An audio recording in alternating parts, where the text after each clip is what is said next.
Hey there, Dominique Henderson here, and I am back. In the last video, we got to learn a little bit about our friend Joe. Let me ask you something. Can you relate? I mean, there are a lot of things that Joe experienced that you're probably experiencing, or maybe have experienced, or will experience, like paying more money in taxes. That seems to be a little unfair, right? It's hard that you work for it. Earning returns that are below what the market does. You know, you got your buddy that's like, hey, I'm doing this over here in the market, and you're like, I'm not doing that in my portfolio.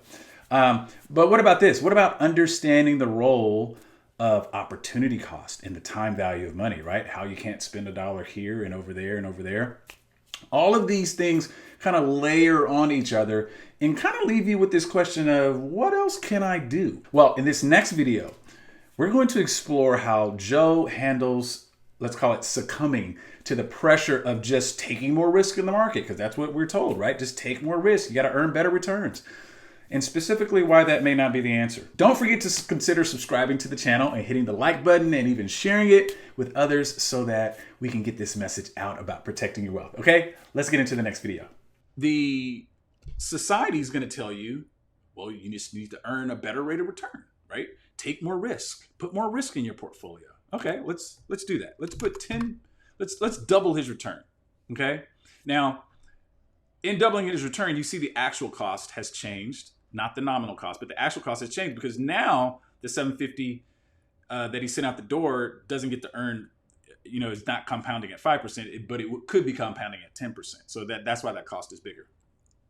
But the reality is he hasn't really changed much. He's gone from 700,000 to 1.8, and he's taken on a lot more risk. He's taken on twice as much risk than he would probably be comfortable with, which is really not realistic. And we'll get into another video about average rates of return and actual rates of return. But for now, would you want to take on more risk just to have $1.8 million instead of $700,000? It's better, but would you want to take on it, double your risk just to do that? Most people would say no. So what if we could earn a more realistic rate of return, but find a way to pay less in taxes? Some way, somehow, pay less in taxes.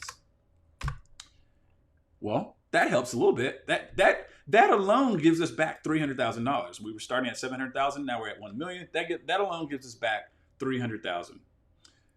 What if we didn't pay so much in debt? What if we could recapture some of that? What if we still financed our lives, still took out student loans, still, you know, drove cars that we needed to finance, still bought a house and had a mortgage.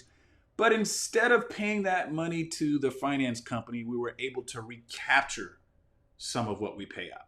And instead of that being 30%, it was more like 20%. All right, with just those two changes, not making any more money, we've been able to redirect into savings 25% of our income versus 10% of our income, which is basically giving us the same results as earning 10%. The question is, how do you do that? How could you do that? How could you earn a conservative rate of return, something that is pretty reliable, pretty easy to achieve, and save that much of your income? Well, keep watching. We'll see you in the next video. I'm going to show you how to do that exactly. Okay? Talk to you soon.